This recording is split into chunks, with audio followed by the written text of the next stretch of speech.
Day 13 to 16 eating healthy.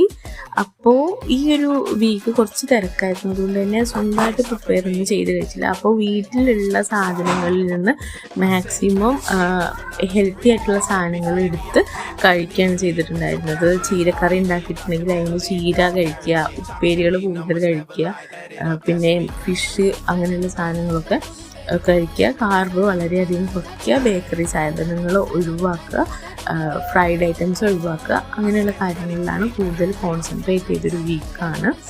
അപ്പോൾ day 13 to 16 അങ്ങനെയാണ് പോയിട്ടുണ്ടായിരുന്നത്. വെറൈറ്റീസ് ഒന്നുമില്ല, നോർമൽ ഫുഡ്. അതേപോലെ തന്നെ ഈ കുമ്പളങ്ങ ജ്യൂസ് രാവിലെ കുടിക്കാൻ സ്റ്റാർട്ട് ചെയ്തിട്ടുണ്ട്. ഇപ്പോൾ 2-3 ദിവസം, ഒരാഴ്ച മാത്രമേ ഞാനത് കണ്ടിന്യൂസ് ആയിട്ട് യൂസ് ചെയ്യുള്ളൂ. കുറച്ച് ഡൈജഷൻ്റെ ഇഷ്യൂസൊക്കെ വരുന്നുണ്ട്, കാരണം പ്രോട്ടീൻ അധികം കഴിക്കുന്നതുകൊണ്ട്. അപ്പോൾ ആ കുമ്പളങ്ങ ജ്യൂസ് ഞാൻ മാക്സിമം ഒരു വീക്ക് കഴിച്ചിട്ട് നിർത്തും.